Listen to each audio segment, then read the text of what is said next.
আমরা আমাদের পাত্রগুলো ধুয়ে নিছি একদম পরিষ্কার করে, যাতে বিন্দুমাত্র পূর্বের কোনো কিছু না থাকে। তাকে দেখতে পাচ্ছেন কিছু মধু এসে গেছে, এখানে কিছু আসছে, এখানেও কিছু আসছে, দেখেন আপনারা এখানেও কিছু আসছে। এ হলো মধু, তবে সব মধু নাই, এখানে কিছু খালিও আছে। আসসালামু আলাইকুম, কেমন আছেন সবাই? সবসময় পেঁয়াজের বাজারে যাই, পাটের বাজারে যাই, কিন্তু আজকে আসছে আমরা মধু সংগ্রহ করার জন্য। ফরিদপুর থেকে সকালে 7:30টায় রওনা দিছি আমরা। এখন বাজে 11:15। এই দীর্ঘ সময় জার্নি করে এসে এই পদ্মার চরে পৌঁছাইছি। মাঝখানে 2 কিলোমিটার হাঁটছি। মনিরুজ্জামান ভাই আর আমাদের টিমের অন্য লোক এরা চলে আসছে, এদের জন্য অপেক্ষায় ছিলাম আমরা। এখন সবাই মিলে আমরা যাবো এই চরের ভিতরে মধু সংগ্রহ করার জন্য। খাঁটি মধু, আসলে খাঁটি মধু। আমরা তো বাজারে কত মধু দেখি, মনকে মন, টনকে টন মধু। আসলে সেগুলা কি আপনারা চিন্তা করুন যে কত পরিশ্রম করতে হইতেছে আমাদের এতগুলো লোকের এই খাঁটি মধু সংগ্রহ করার জন্য। এখন আমরা ট্রলারে উঠবো, এই নদী পার হব, তারপরে ওই পাশে গিয়ে খোঁজ শুরু করব, তারপরে যদি পাই ইনশাল্লাহ আপনাদেরকে সেই চাক কাটারও দেখাবো। আমরা নদী পার হয়ে গেছি, এখন ট্রলার থেকে নামবো, তারপরে উপরের দিকে যাব। এই ভিতর দিয়ে গেলে তারপরে দেখতে পারবো যে কোথায় কি আছে।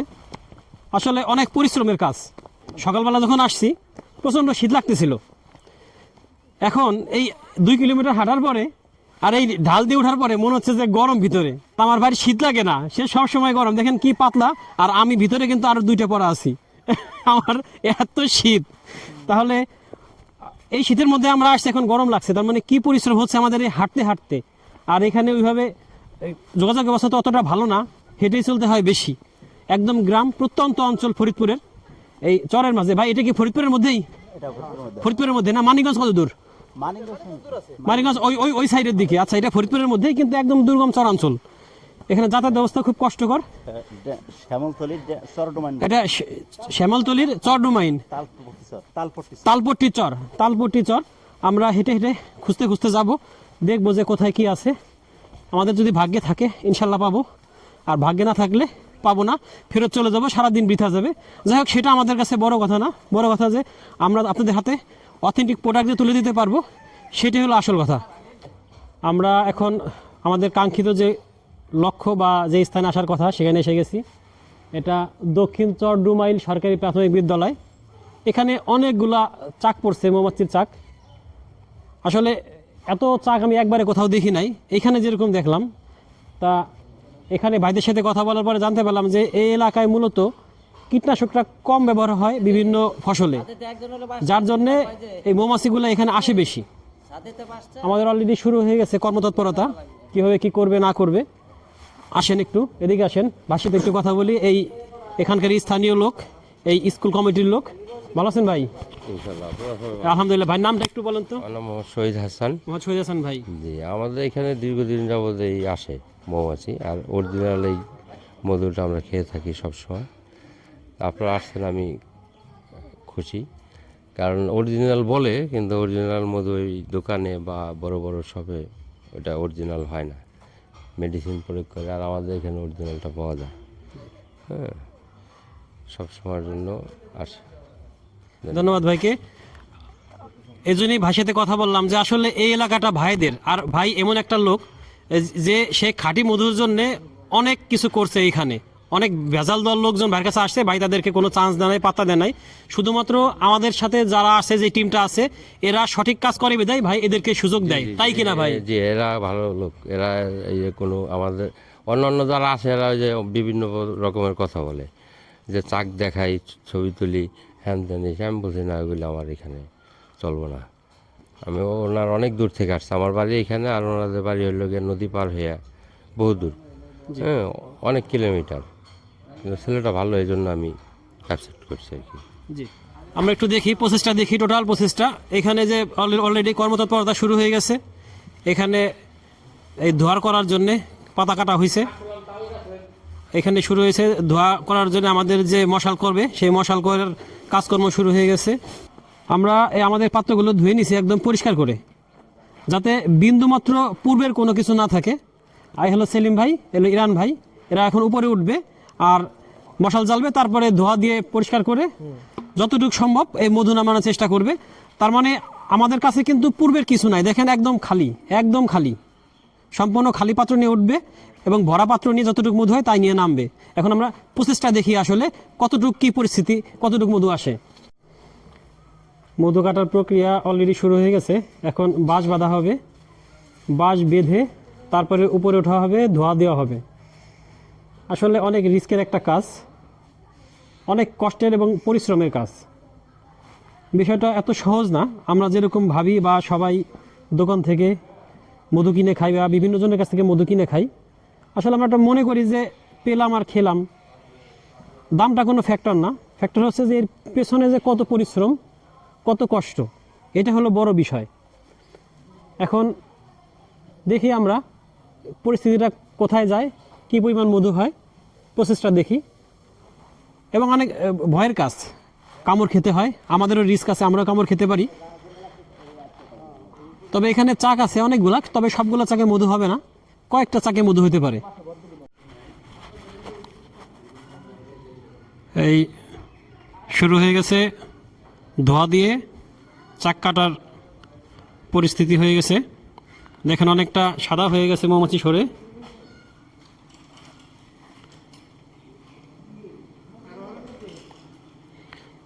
মৌমাছি প্রচুর ওড়াউড়ি করছে, চারদিকে ছড়াই গেছে, কামড় দিতে পারে যে কাউকে। আসলে নড়াচড়া করলে কামড় দেবে, চুপচাপ দাঁড়িয়ে থাকতে হবে। আপনারা দেখতে পাচ্ছেন ক্যামেরার সামনে দিয়ে ঘোরাঘুরি করছে। আসলে অনেক রিস্কের এবং অনেক কষ্টের একটা কাজ, অনেক রিস্ক, অনেক কষ্ট।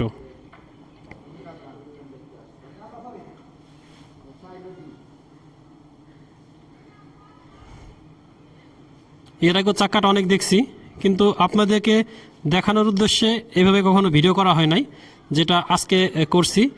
আর যে পাত্রটা রাখা হচ্ছে অলরেডি আপনাদেরকে দেখাইছি, কিন্তু যে পাত্র একদম পরিষ্কার ধুয়ে আনছি আমরা, কিছু নাই পাত্রের মধ্যে। এখন চাক থেকে মধুরা সংগ্রহ করা হচ্ছে, মানে চাকটা কাটছে এখন কাঁচি দিয়ে, মৌমাছি সরে গেছে ধোয়া দেওয়ার জন্যে।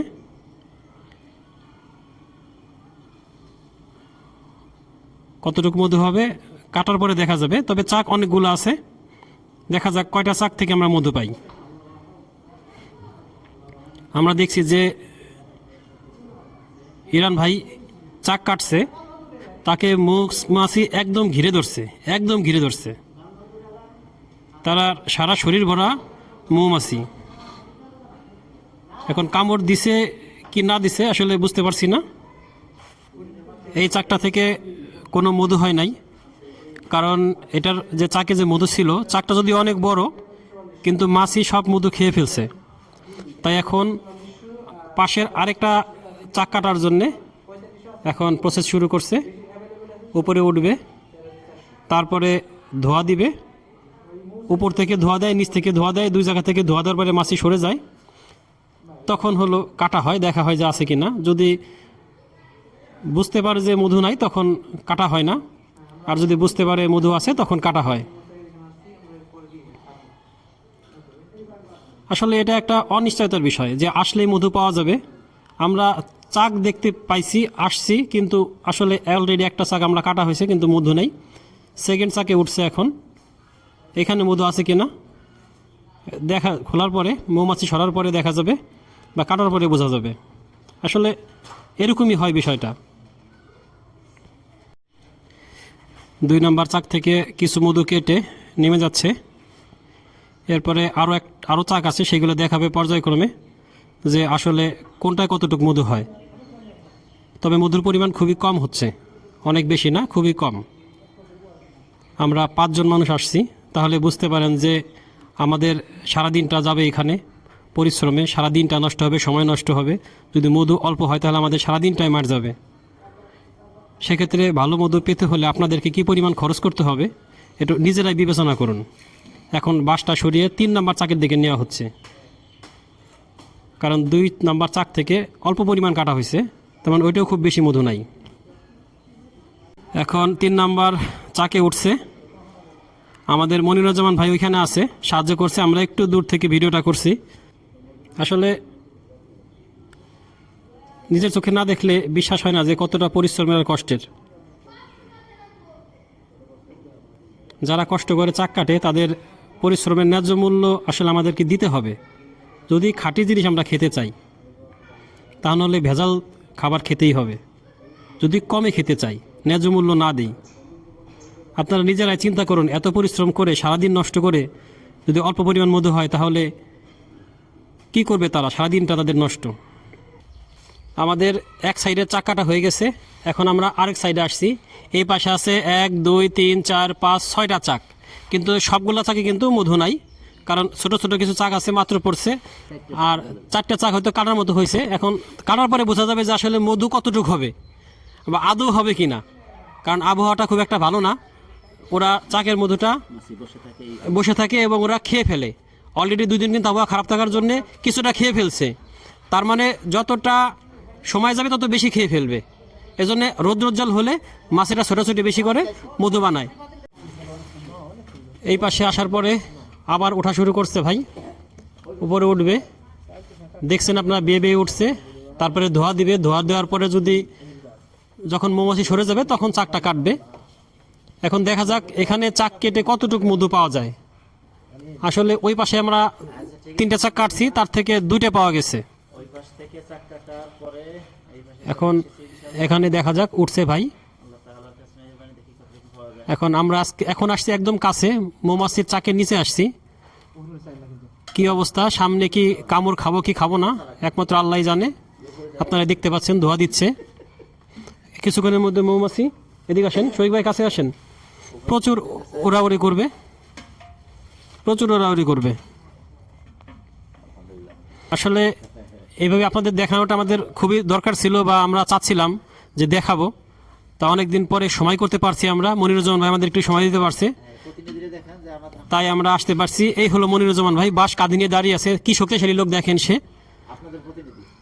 সে আমাদের প্রতিনিধি, কি বলবো কিনা জানি না, তবে সে একজন অত্যন্ত ভালো এবং সৎ লোক। সেও অনেক ভালো কাজ করে এবং একজন নিঃসন্দেহে আল্লাহওয়ালা লোক। সে আমাদের সাথে আছে, প্রতিনিধি বলবো না, সে আমাদের সাথে আছে। এখন দেখছেন আপনারা সবাই ধোয়া দিচ্ছে, মৌমাছি আস্তে আস্তে উঠছে। আর আমার যেই ভাই কাটছে তাকে কিন্তু ঘিরে ধরছে মৌমাছি।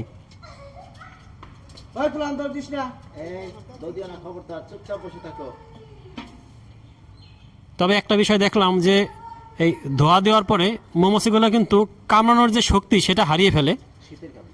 হ্যাঁ, আর শীতের কারণে একটা ফ্যাক্টর আছে। তবে নড়াচড়া করলে কিন্তু কামড় দেওয়ার ঝুঁকি থাকে, আর যদি নড়াচড়া না করা যায়, চুপচাপ থাকা যায়, তাহলে কিন্তু কামড় হয়তো নাও দিতে পারে। তবে আমরা কিন্তু অনেক ঢেকে ঘিরে আসি যাতে আমাদেরকে কামড় দিতে না পারে। তবে হ্যাঁ, আরেকটা বিষয় সেটা হলো যে এখন যেহেতু চারদিকে বেশিরভাগ ফুলই সরিষা ফুল, তাই এখনকার মধু কিন্তু যতই চাকের মধু হোক একটা জমে যাওয়ার সম্ভাবনা থাকবে। সেক্ষেত্রে জমে গেলেও কিন্তু কোনো সমস্যা নয়, আপনারা ভাববেন না যে এটা খারাপ মধু। নিঃসন্দেহে এটা অরিজিনাল চাকের মধু, কারণ এখন সরিষা ফুলটাই বেশি।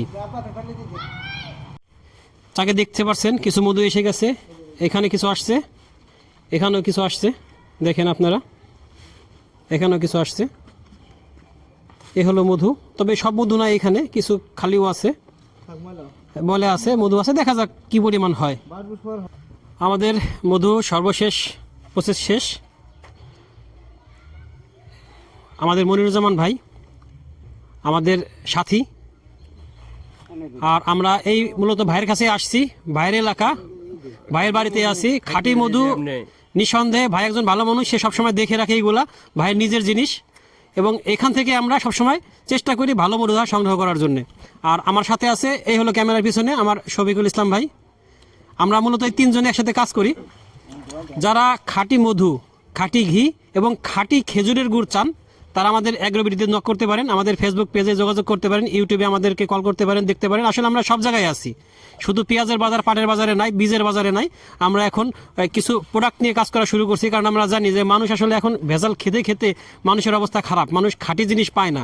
তাই আমরা চেষ্টা করছি খাঁটি জিনিস ন্যায্য মূল্যে মানুষের হাতে তুলে দেওয়ার জন্য। আমাদের ভেজালের বিরুদ্ধে স্লোগান, আমাদের ভেজালের বিরুদ্ধে স্লোগান অবশ্যই একটাই কথা, যে যদি ভালো এবং সঠিক মানসম্মত প্রোডাক্ট পেতে চান তাহলে অ্যাগ্রোবিডির সাথে সবসময় যোগাযোগ করুন। আমাদের অ্যাগ্রোবিডির স্লোগানটাই এই যে খাঁটি পণ্যের নিশ্চয়তা। নিশ্চয় আমাদের কাছে যে পণ্য পাবেন ইনশাল্লাহ খাঁটি পাবেন। ধন্যবাদ সবাইকে, আল্লাহ হাফেজ।